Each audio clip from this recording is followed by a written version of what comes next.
All right. Welcome, everyone, to the Lead Generation World Podcast. My name is Michael Faree. Thanks for joining me again today. We got a great guest. We've got Amy Gesenhues with us. She's been a longtime writer for Martech Today, Marketing Land, and Search Engine Land. And so she's also part of the steering committee at Women of MarTech, which we've had a number of guests on from more recently. And so we're going to talk a little bit about that. And just her career in general, and just get to know Amy and her thoughts around the MarTech industry and specifically women in MarTech. So that'll be coming up in just a moment. I want to remind you that we've got Lead Generation World 2021 still on the books for January 17th through the 19th. We're fingers crossed. We're hoping everything works out. We can have the event. We've got all kinds of plans in place depending on what the guidelines will be 6 months from now. It's a little hard to predict. Obviously, we'll certainly have masks available for everybody. I'm certain that's going to be a mandatory guideline. But you are able to sign up. You can register. It's fully refundable. So if the show doesn't take place, it gets postponed, whatever it may be, you can get your refund or have it credited to the next event. In fact, if you want to shoot me a text, I will get you $100 off that price. So right now it's $495. You can register today for $395. If you shoot me a text, I'll give you my cell phone here in a second. Just shoot 100 to me so I know what you're talking about. My cell phone is 503-749-9990. That's 503-749-9990. Shoot me a text. You can just say what's up too. So I'd love to help you guys out and save some money on a conference. I mean, if everything goes as planned, it's going to shape up to be a really, really great show and sort of a homecoming of sorts for everyone to get together. And I know a lot of you are excited about that and have already registered and already reserved your booth spot and all that kind of stuff. So thanks for the support. Otherwise, let's go ahead and bring Amy on board and start talking a little shop.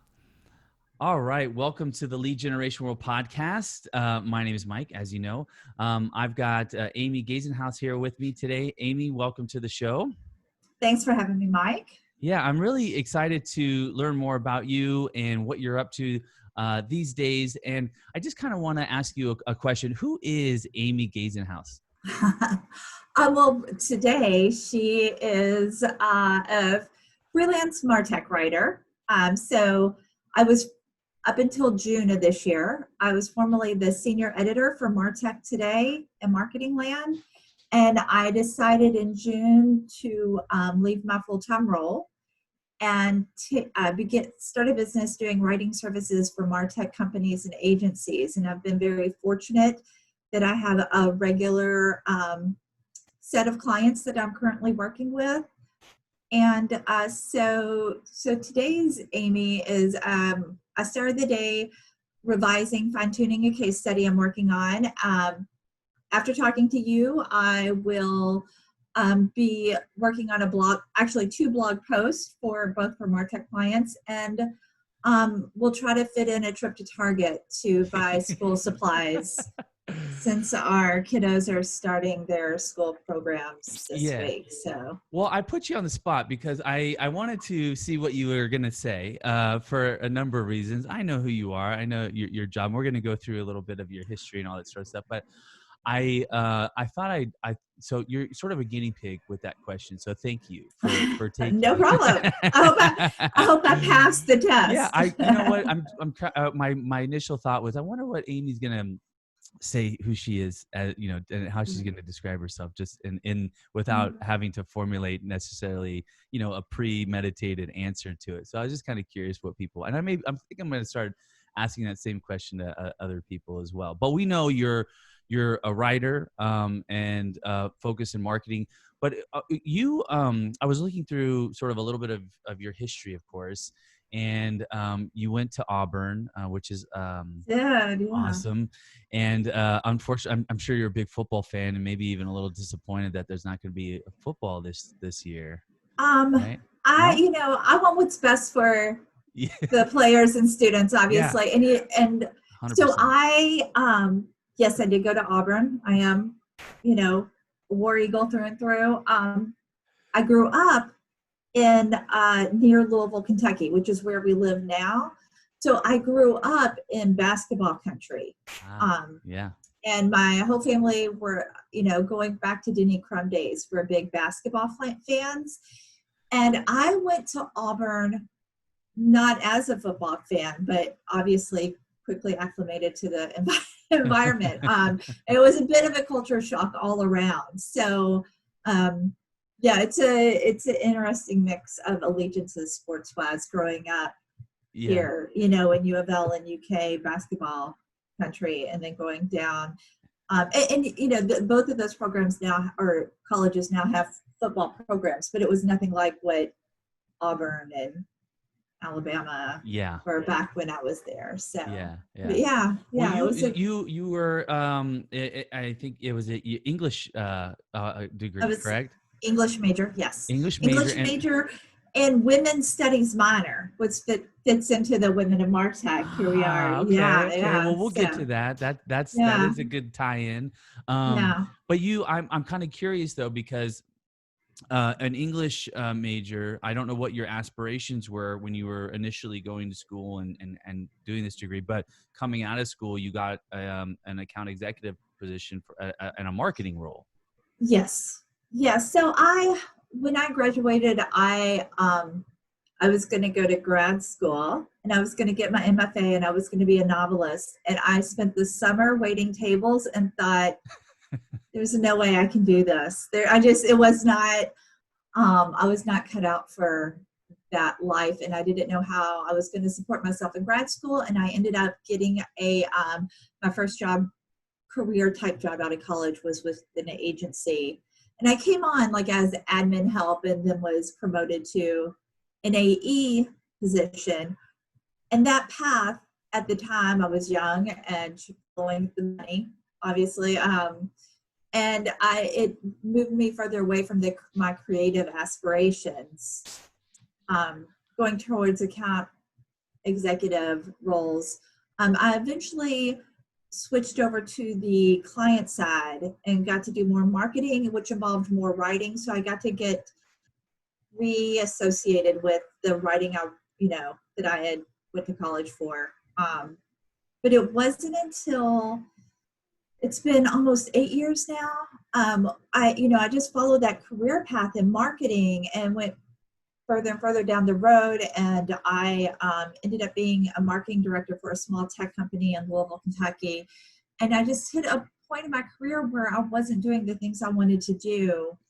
And I decided to take a step back and reevaluate what I was doing and what I wanted to be doing, and started applying for writing roles. And that's when I joined Third Door Media. I was offered a reporting position with Third Door Media, at the time writing for Marketing Land and Search Engine Land, because Martech Today had not launched yet. And so that was right before my 40th birthday. So I made this huge career transition about 8 years ago, and I've never looked back. And so, it's funny because I see the writing throughout sort of your LinkedIn resume, as you kind of you sneak it in there during different things where you mentioned you wrote marketing plans at different positions and different things, and I could see that you were still writing, and then I think you got a columnist job as well at some point. That was kind of a side thing for our local paper. I did an op-ed a weekly op-ed column that was then picked up by the company that owned that daily, hundreds of papers, these small dailies across the country. And so my column was syndicated for a while across the country. So I got to kind of, exercise that writing muscle and get to put my thoughts on paper in that way, which was great, but wasn't enough of the writing I wanted to do. And so being able to write full-time as my, full-time role and paid gig, that was what I was really wanting to shoot for. So looking back, what do you tell your 25-year-old self, Oh my goodness. I know the big question, but when you look back at sort of, your career and those different those things, do you tell her anything? I do not like to live by regrets, or I think that every choice was needed to be made at that time, and I've learned throughout that process. If I could go back and talk to her, I would tell her not to stress out so often, and not to get hung up on that one role that was going to be the big, because it's not how it ever plays out. And you just have to, as I've gone through my career and life, I've learned to just have better trust in the universe, and just to keep doing what I know I'm good at, and what I feel confident doing, and following that through, and taking calculated risks along the way. This year, leaving my job was a huge jump. Yeah. And it was something I had been considering since the end of last year. And I kind of been thinking about going off on my own. And in January, that was the plan. And then the world turned upside down. And I thought, I don't know that quitting my job in the worst unemployment history ever is a calculated risk, right? I don't know how smart that is, but I did my due diligence. I talked to contacts and friends that had been freelancing for a time, and they were doing fine, and especially in the industry where I have experience now, MarTech and automation platforms, they're really, a sought after need right now in the world of marketing. And so being able to support those when there are hiring freezes going on, but I can come in as a freelance writer, and, with a very short learning curve, being that I've been covering these platforms for, since Martech Today launched. So 4 years now. It's been, I don't want to jinx myself, but it's been a really good move for me. Yeah. So. Well, I want to get into the MarTech stuff, but I want to sort of talk about this just a little bit further in regards to the move and the change, and sort of, the industry is still humming along, and marketing. I mean, there's tons of brands that are thriving in this industry in the current time. So I would imagine. You'll be just fine as well. So, but what spurred? So you've been doing it, and was it more of an entrepreneurial type of spirit that sort of got you to sort of think about making the change? And then what's the plan? Is it doing these types of continue writing for different brands or different companies, or what do you have? So the plan is to keep myself open for whatever opportunity comes up next that spurs the greatest amount of excitement.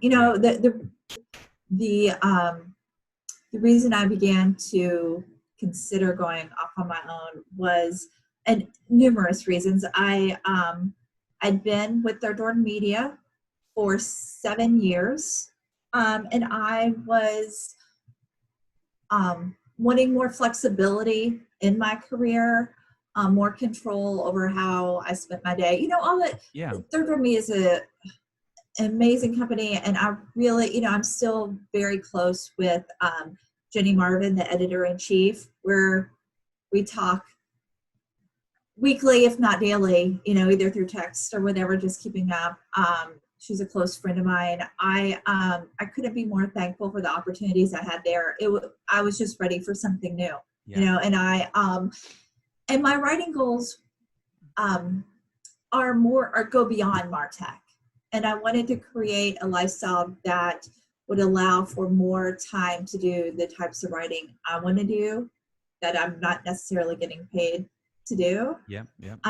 While being able to cultivate relationships that would allow me to work however many hours a week, but also if I wanted to take a writing retreat or days for just other side projects, I could do that without having to inconvenience the team. Yeah, no, Yeah. that's great. I mean, So yeah. congratulations on doing that and following what is right for you. And Well, so, thank you. yeah, no, Thank you. it is a little scary though, and especially in light of everything that's happening. Yeah, It I is. mean it's super scary right now. Yeah, I feel like yeah. that's just something we all say, oh, it's surreal and unprecedented, but it's ultimately it's scary because we've never been here It's before. We don't unpredictable, know. it's Yeah, unpredictable, and there's uncertainty, which increases anxiety, and then, all these sorts right, of things, right. so. And I did not want to continue spending my days wishing I was doing something else. 100%. Yeah, I And mean, so I that, think that's what drives thank goodness, at some point in our lives, we have that realization that what am I doing and why am I doing it? And why am I not doing something that makes me a little bit more happier from a day-to-day right, basis? right. Yeah. Um, So I so hope that answered the question. I feel like I yeah, kind of no, rambled 100%. on there, but yeah, that's, Yeah, that's where I was and where I am now. And so as far as my plan, I'm not even 2 months. In my yeah, 2 months, oh my gosh, tomorrow will be my 2 month anniversary of doing the yeah, freelancing. So this is fairly new. If the right opportunity was to show up, I would, yeah, I'd definitely take a look. So, but absolutely. right now Well, I'm just enjoying the flexibility and the freedom of and the people I'm working with. I've been very fortunate. So, good. Well, yeah. let's talk a little bit about you've been writing for the marketing tech industry for at least 4 years, right? Yeah, And and really you could go back and, marketing technology. But I've been writing for Martech Today since its inception in 2016. But I was writing about marketing technology before Martech Today launched because yeah, just by nature of writing for Marketing Land, we were writing about the platforms and the social media platforms that were being used and the yep. tools used to manage So those campaigns. what does marketing tech encompass? When you think of like marketing tech, it seems like relatively broad, but maybe you can help me with a little bit of clarity on what exactly that Oh, encompasses. I don't know that I can. It's Yeah. so I consider marketing technology the technology platforms and apps and solutions that marketers use to enable their marketing initiatives and strategies. And it is growing daily. Just so Scott Brinker, who's the father or godfather of MarTech, he every year launches the marketing technology landscape, this graphic that Oh, cool. is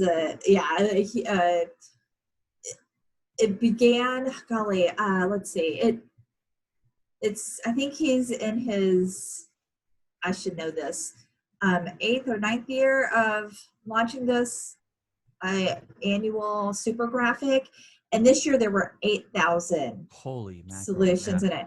Yeah, and that's more than doubled over the past couple of years. So it's just this constantly evolving and growing field, Yeah. which, as somebody who is providing writing services for this industry, I felt okay that I'd hopefully find enough Yeah. clients within that long list of Yeah, it's vendors. massive. Yeah, yeah. So what have sort of been the trends? Where is like with regards to technology, is it around ad serving? Is it around targeting? Is it around report? Like, have there been specific sort of focuses over the last that you've seen sort of a shift in the last 5 Um, 6 years or? so automation, the shift towards automation for sure.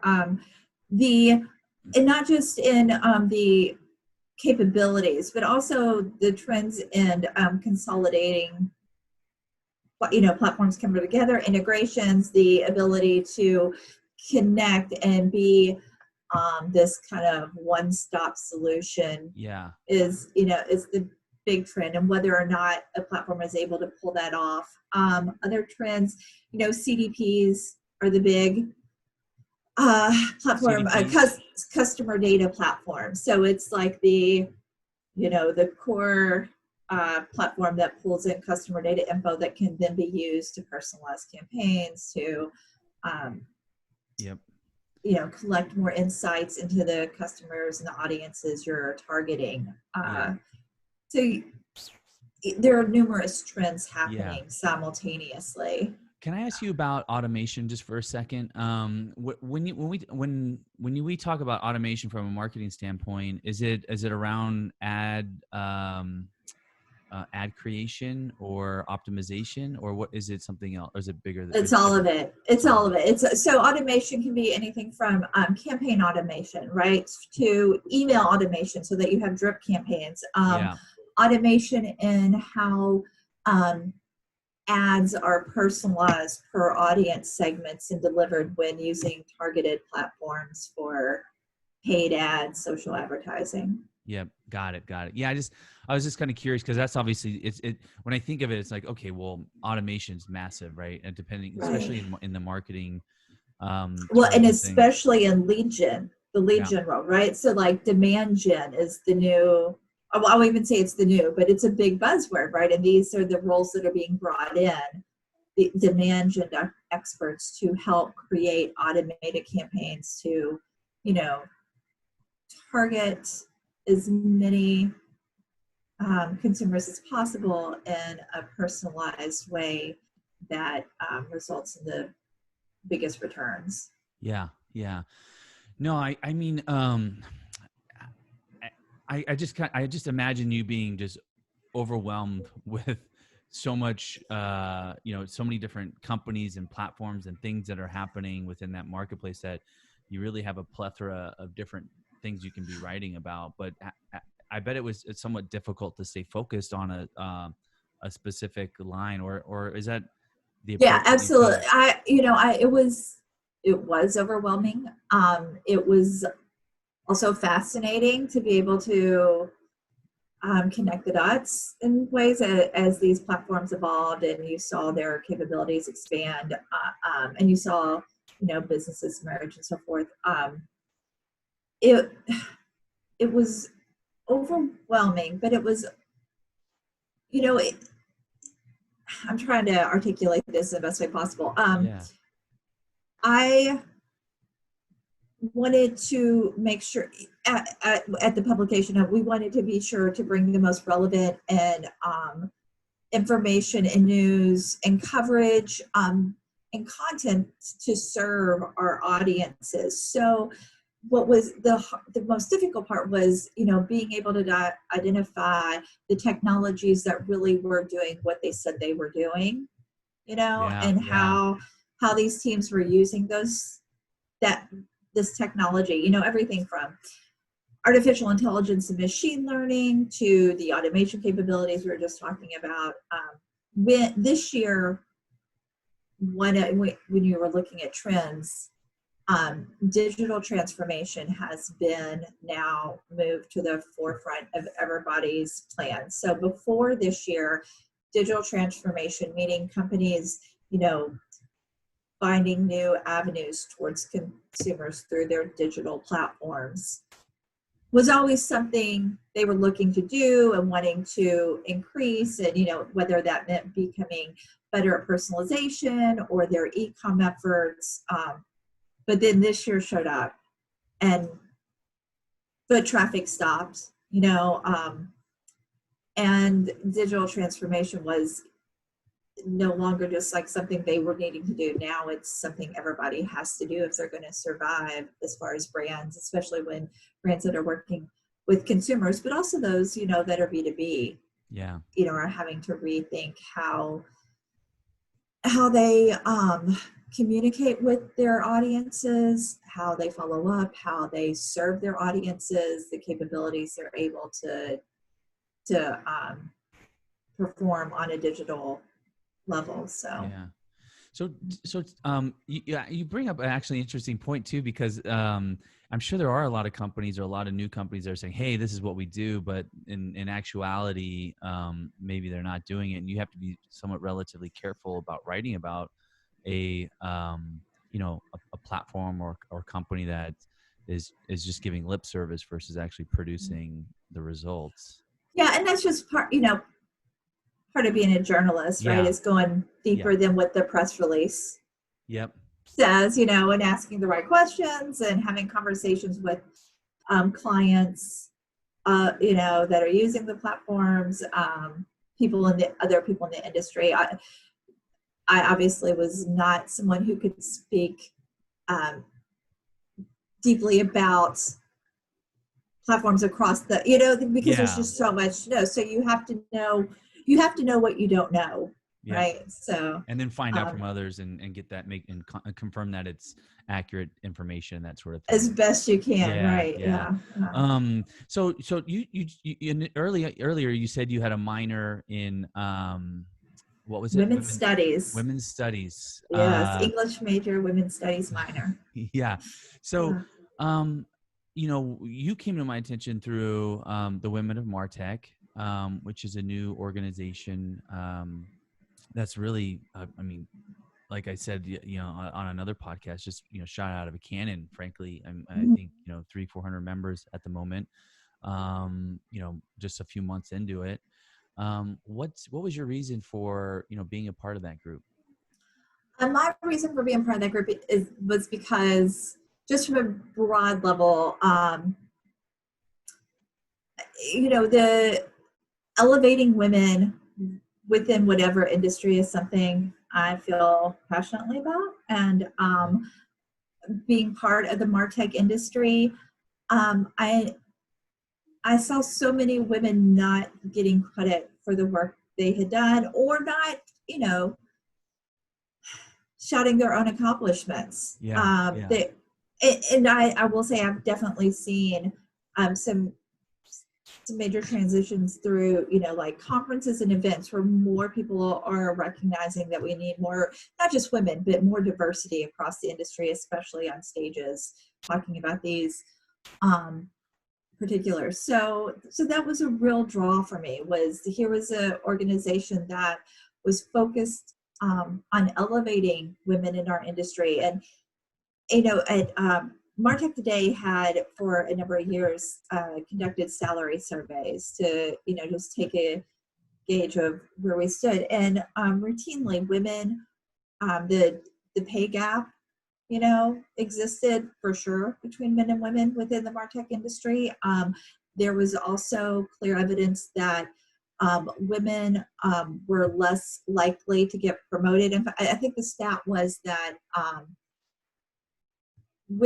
double the number of women were not promoted in 5 years. Like, men in a 5 years time were more likely to report being promoted than women were. And so those promotions, lead to women being put in roles where they can be acknowledged for their accomplishments and can rise within their companies. And so that was a big red flag for me, and something I wanted to be able to do something about, because I think it takes a network to make those changes. And so I really connected with the what Kathy and mentioned is, and I think it's on the website, amplifying, right? The word, amplification, amplifying the voice of women, right? That alone, I think, is just a really cool way to put it and articulate the effort and amplification. When you look at sort of MarTech, like you've seen all the you've seen these companies come and go, and what are the ones, how have you seen it from when you look at the landscape of women in MarTech? I mean, have you seen it improving? What are some of the things that you've seen specifically out there in the industry?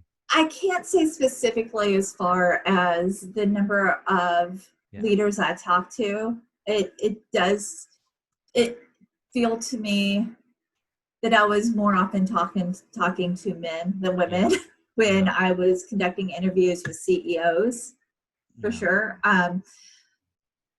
But I do, like I said, I do think that that there's been an acknowledgement that panels, conferences, events need to be more aggressive in their recruiting methods for speakers, and that I have seen a change in the number of women showing up at conferences and events and leading keynotes.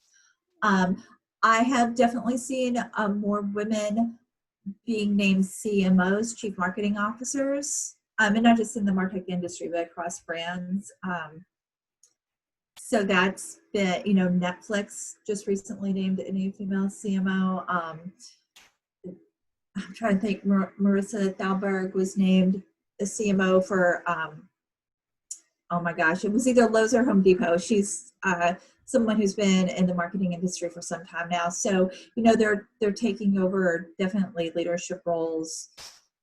Do you think the conferences are a good stepping stone for that? I mean, that Absolutely. getting that It's visibility? exposure. Yeah. It's exposure. It's getting to network, on a level that was, giving it gives women more access to opportunities and to the people that can help elevate them in their careers. Yeah. Have you ever personally experienced any, challenges through your career? Personally, no. There have been events and there have been situations where after the fact I've looked back and thought, oh, that wasn't necessarily, I tend to internalize situations, placing the blame on me, or that I had somehow done something, when I think a broader view of it, after years and experience looking back, I can say, oh, that shouldn't have happened the way it did. So it's definitely always lingering. Yeah. But yeah, there have been events. Yeah. Yeah. Is there, when you look back, your women's studies, what was was it more, what was your sort of goal with that, with the women's studies and your efforts now? Is it, let me re-ask that. How is, right now with your, the focus of, diversity and equal opportunity, was that sort of the genesis of your initial thoughts with women's studies, and has that always kind of been your sort of passion through your career, or was it something different? I wanted the women's studies minor. That comes from, I was raised by, my mom was a huge feminist. From an early age, she introduced me to feminist literary figures that impacted me, in high school. The books she encouraged me to read. I also come from a family of very powerful women. Both of my grandmothers were professionals. So my one grandmother worked it started out as Southern Bell. It turned into AT&T through the years, but she started as a switchboard operator as a teenager, and more than 40 years later retired from the same company, part of the executive administration school. And so I spent my every weekend with her growing up, and I would be dropped off at her office on Friday afternoons as a little girl, and I'd get to sit at her desk and type on her typewriter. And so I knew my grandmother was this professional. My other grandmother, she launched her own business, a local grocery store, after her kids were older, and that's how she supported herself. And I that kind of entrepreneurial spirit, the It's in your blood. urge to, and also just I think it's important to know your worth and your value, and it's always been important that I earned a salary and was able, no matter what happened to me, would be able to take care of myself and my kids. Yep. So that that I think that is where some of that inspiration comes from. Yeah, So. no, that's great. What do you, along the same lines, what do you think that, is it still a systemic issue with women's rights, or are there even more interpersonal sort of challenges that women deal with on a daily basis to overcome the stuff? It's a perfect storm. It's definitely systemic. Women are that we're still, ambitious women that's not necessarily a positive label, Yeah. right? Yeah. I'm, as a mother of a 16-year-old daughter, I congratulate her for being ambitious, and I do everything I can to empower her and make sure that she, she's not bossy. She has leadership skills, right? That's what, just the shifting of the language even is important to identifying the ways that women are judged differently, are labeled differently. And yeah, I think that there are unspoken misogynistic practices that happen for sure. Yeah. So, What do you think men can do in the workplace that could support, a change? Yeah, just being an ally, not being offended when confronted with possibly, certain language Yeah. that It's funny because doesn't. you said not. This is where my brain went when you said like be an ally. I was like, and not an asshole. Right. Well, I mean, obviously there's that group, but there's Yeah. also the group that the men I've worked with for the most part have been staunch allies. So it's difficult to turn to those same men because I know they're allies and I know that they have their, my best interest at heart. But to say, hey, that comment you made, that wasn't okay, and so when that happens, being open to hearing that, and I think that needs to happen across the board. Again, I brought it up before that it's not just women, but on a diversity level that we all need to. It's time that we let those who have not had the same privileges be given a platform to speak, and not just speak, but to listen to them and hear what they have to say and do what we can to be, the best allies we can be. Yeah. Are there any companies that you come across that are run by women in MarTech So one of my favorites, she's somebody that I'm close with as a friend, but also I met through the industry and have always admired her, is Anita Brereton and her co-founder, Cheryl Schultz. They own CabinetM, which is a MarTech management platform.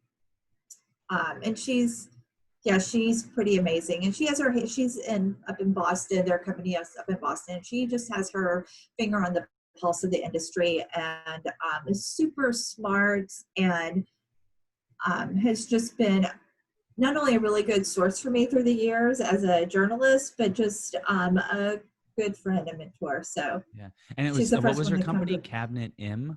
CabinetM. Uh-huh. It's a MarTech management platform. Interesting.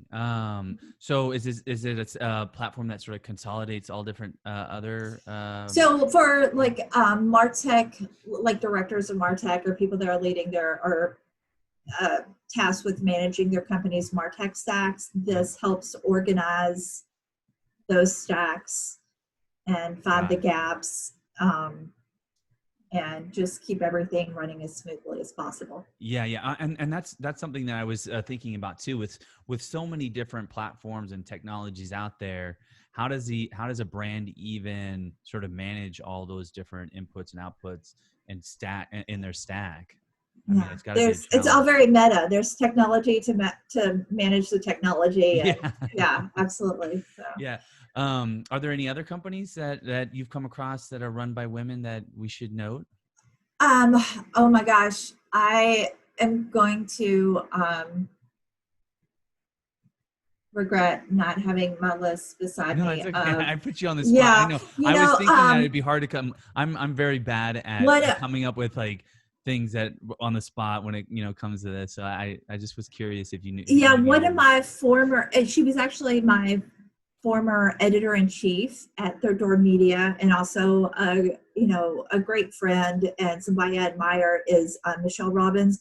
She is the VP of Innovation for AimClear. So the agency. It's an agency, but she oversees their tech team, and she was actually VP of technology as well as editor-in-chief at Third Door Media. So she is somebody that's deep into the MarTech industry and a leader for sure. And she'd be a great guest for sure on here, I think. Cool. Yeah, maybe that's like a Women of MarTech task is to come up with a list of companies that are sort of run by in the executive staff by women. And I think it'd be cool to have that, to go out and support companies that are run by women and that are doing things. And I do some of the we have a success spotlight interview series that I've written a few, and those there is one woman who owns the app, or was the founder of the app, Mada. It's a MADA. It's a fashion app for clothing brands, and she's a young female who's founded and has started that, and has is now working with more than 3,000 retail brands that are integrated into this app. And so there's a number. So she's a business owner. I've also interviewed a number of technology leaders within the space that maybe they work for bigger brands or agencies, and are not at the CEO level, but are definitely leading teams. Yeah. So are you helping? So with Women of MarTech, you're doing some writing for them as well? Yeah. So I'm on the steering committee and raised my hand to do a few of the interviews, and it's just a great opportunity to meet women that are making things happen. So. Yeah, absolutely. I'm really excited for the group, because we can, at Lead Generation World, we're hoping to really pull a lot of experts out of that group to be able to speak.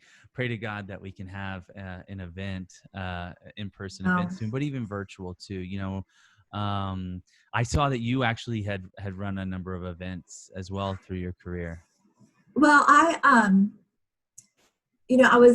been part Third Door Media. We have the editorial side and then the event side, and they've had to switch all their events virtual this year. But in years past, I have helped either with being a panel moderator, helping bring in speakers for different events, to covering the events. That was a big part of my role when we were traveling, was to go and cover the keynotes and have post interviews with the speakers on these panels for coverage of the events. And early in my career, I did smaller event planning, part of marketing teams and so forth. Yeah. So you're on the steering committee. So where are you? Where's the steering committee steering the ship? Right. So right now we are focused on month to month recruitment goals for sure. We're closing in on 500 members, which is big. We also are doing different things to just help with our general mission of elevating women in the industry. So for August, the push is it's Accept That I'm Awesome August. So asking women to, just accept that they've done these things, because women are less likely to, parade their achievements. And so we just want to give a opportunity and platform to make it a little less, make them less hesitant about sharing those things. So there's I think on Facebook and LinkedIn both, we have the hashtag Accept Your Awesome August, so that women can share these stories about the times they've been able to achieve accomplishments in their career. And this is the power of amplification again, is that, even writing about somebody else is awesome and accept your, do the hashtag, because it is hard to write, I'm awesome. I mean, regardless, why. But maybe dedicating it, people within the share why that other person is awesome, and accept it, kind of thing too, is cool. Melissa has a great story about how when they first started taking entries for the success spotlight stories, that it was initially introduced as, hey, send us your submissions, like candidates, but she wanted people just to submit their own entries, and it was crickets. And as soon as she sent a follow-up request saying, or other women that you think should be, then she started getting, piled on with possible candidates, because women are so much more likely to pat the back of their fellow colleagues than to raise their hand and say, oh, let's talk about what I've been able to accomplish. So, But you know what? That goes so much further, I think, in life in general when you're patting somebody else's back, because there's credibility and there's a reference Sure. referral, aspect to it versus, the, hey, here's my, here's why I'm great. And just generally speaking, I think that may even benefit your effort, because it's not just one person raising their hand and saying, oh, but it's other people supporting it and pushing it forward too, Absolutely. And that sense of camaraderie and the networking that it affords us being part of that organization. It's kind of like, it makes me think of like a herd of lions, right? When you watch the National Geographics, you see the male lions out there kind of roaming by themselves, and then you have the pack of women lying together and taking and pushing out some of these. But I think that that's a good thing, and while short-term benefit for some men to boaster about themselves and all is probably gets them to some extent, but I think as a group, I think it's much more beneficial to be able to be as a pack, Mm-hmm. Well, and it's just helping women gain the tools needed to accelerate their careers in ways that they maybe were not even, I think it personally, in my own experience, one of the things I always think about is things like talking about salary and salary negotiation, and that men are much more likely to negotiate and to not accept the first offer given, where women, it's flipped. Women historically have not negotiated salary. So just getting comfortable, having those conversations and having mentors in place that can say, here's how you have that conversation. Here's how you bring that up with your boss. Here's how you ask for more money per hour when you're freelance. Those conversations are just as important and very tactical with an immediate benefit. Yeah. Right. So. Yeah, no, that's great. I'm excited to watch what you guys got going on there. How can somebody reach out to you and get a hold of you? Obviously you've got just so much insight and experience within MarTech and writing. I'm sure there's tons of people that would love to utilize you. I don't know how much of a resource I can be now that I'm freelancing, but you can find me. I'm on Twitter at Amy at amygesenhues.com, and then also on LinkedIn. Same. Okay. Yep. I'll put it up here and make sure. Yeah, I'll be sure to share. So they can reach out. Share those links with you.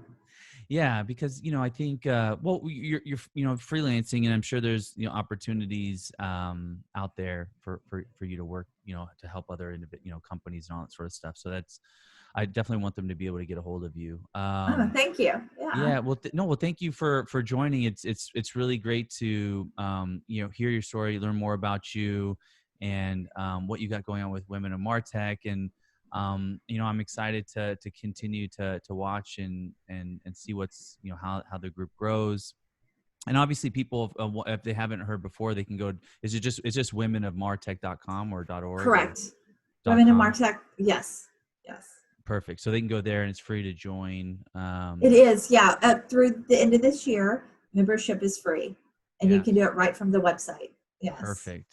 Yeah. Well, thank you, Amy. It was a pleasure, and this is a lot of fun. Yeah, hopefully maybe we'll be able to do it again. And with any luck, we'll have an event. We've got a conference in January, so it's sort of in the gray area. We're not 100% certain what's going to happen in 6 months. Back to this whole unpredictable world we live in right now. But with any luck, we will be okay. Where is it supposed to be in January? It's going to be in Denver. Okay.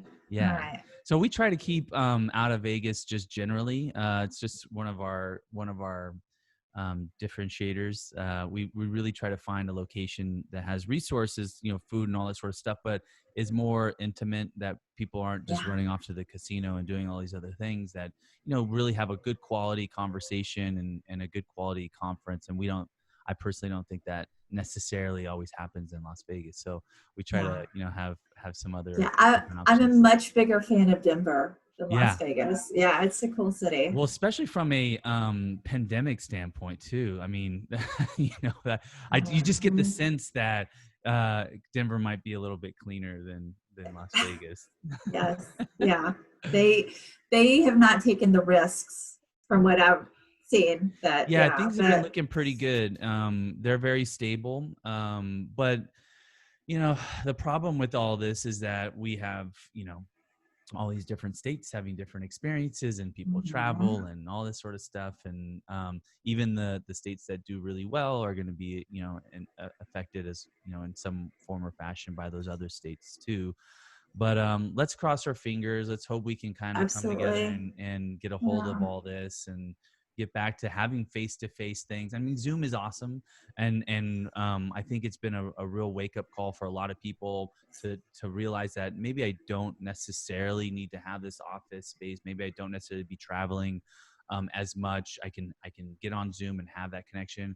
But I Mhm. don't think it's a full replacement. We're human beings, of course. We like Right. interactions and face to face and the shaking of hands and hug, just all that sort of stuff that comes along with it. Right. Yes. From a networking and sales perspective, I understand for sure the need to, eventually be able to go back to in-person events. But I Yeah. do think that this year has shown companies that they have the ability to draw from a much wider pool of talent Oh, that can work, that it really opens up the doors to some opportunities that I think businesses just naturally didn't consider before, just because that's the way things were always done. Third Door Media was always remote. So going into this year, when I was, still full time there, there was no major transition. We all were just yeah. already doing what we were doing. The big transition came with the event side of the business having to turn everything virtual. But, Yeah. you know, I wrote a number of stories about the tools teams were using to keep productivity levels up with these now widely distributed teams. And I think a lot of companies are seeing the benefit, not just Yeah. from cost, but again, from a talent pool. Well, So, productivity's gone absolutely, I think gone up. And I think most people I talk to at, companies have said that it's yeah. doubled almost, because now Oh, people, now people don't clock in, clock out. They're not driving an hour, sometimes two yeah. hours back and forth. They're able to do that and get a hold of, people and be, they're just more productive, it seems to be. Yeah. But Which also I wonder, doesn't have something to do with us needing a distraction, right? Like the distraction yeah, of work is yeah, like a um an okay distraction to have because yeah. it's work. I have to do it. So it's easy to look at that versus look at these questions of what's next. So Yeah, yeah. no, it's interesting. And then back to your point, the talent pool, and there were companies that we work from we do recruiting as well for the industry. Okay. And there were companies that were adamant that they had to come in they had to find people that could drive to their office, Uh-huh. and there are companies that were fully remote. And the fully remote people were able to pick literally the best people from across the country to work for them. Right, right. And these other companies really struggle to find people that were specifically qualified within, a 15-mile radius of their office building. Mm-hmm. But now that's shifted. Right now everyone's sort of remote. I've seen companies start to go, oh, okay, we can figure this out, because it's sort of a scary thing when you're have a in-house sort of team, people come to the office and thinking about having them not be able to see them, because that's the whole thing, right? Right. Oh, or what are Right. they doing if I can't see them? Right. Well, and there's also a level of team coordination that Yeah. happens, that I Yep. understand that it's not necessarily all about ego of Yeah. certain management styles, although I do Yeah. think that's a major thing. But, You're right. just learning how to adapt to how do we coordinate these meetings. But, you have these, you do this, right?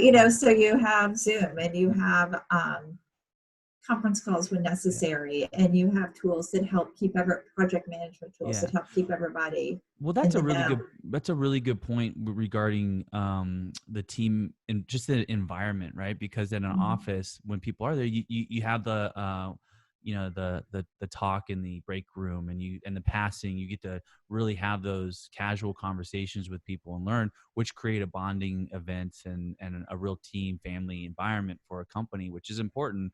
And Mhm. that is now, of course, lacking, right? You don't have those conversations necessarily. And I think that's why it's probably important to when you get on calls with team members to check in with them and talk a little Yeah. personal stuff for maybe 10-15 minutes and then get into other things. Yeah. One of the leaders I had interviewed, who worked for a pretty popular major platform, said that he had started hosting. Uh, it was coffee hour, and it was like an hour once a week where everybody called him. But they didn't talk about work, and it was during work Yeah, hours, yeah, where they just kind of gave updates about what they were doing and things that were going on with the family and so forth, just to kind of give employees that extra sense of connection yeah. They're that doing the we're happy all. hours and stuff like that. Yeah, Well, so much of our social connections now have to do with work, yeah, in so many ways. And now that we're not able to even practice our local social, like it with extended family or friends, it's nice to have that connection, yeah. even if through a digital platform. Yeah, and I hate when people say that this is the new normal, right? I mean, it's normal for now, but it's I like don't, yeah, we're gonna get back to the human nature and connections and all that sort of stuff. Hopefully sooner than later. But I hope I don't so. think this is a major. I think this is a short-term shift in process, and I think it certainly will affect a certain group. But I think we will start to move back towards what the old normal sort of was to some extent. But I think more companies are going to be open to remote workers and all that stuff. And I think that's a good thing, and they figured out how to manage it. But let's get back to the work picnics and all that kind of stuff too. Yeah, for So. sure. And events. Yeah, exactly. And events, yes. Yes, All right, Amy. Well, thanks for joining me today. Like I said, I look forward to watching you and watching Women of MarTech, and I hope to connect with you again soon. absolutely. Thanks so much for having me. It's been great. Thank you.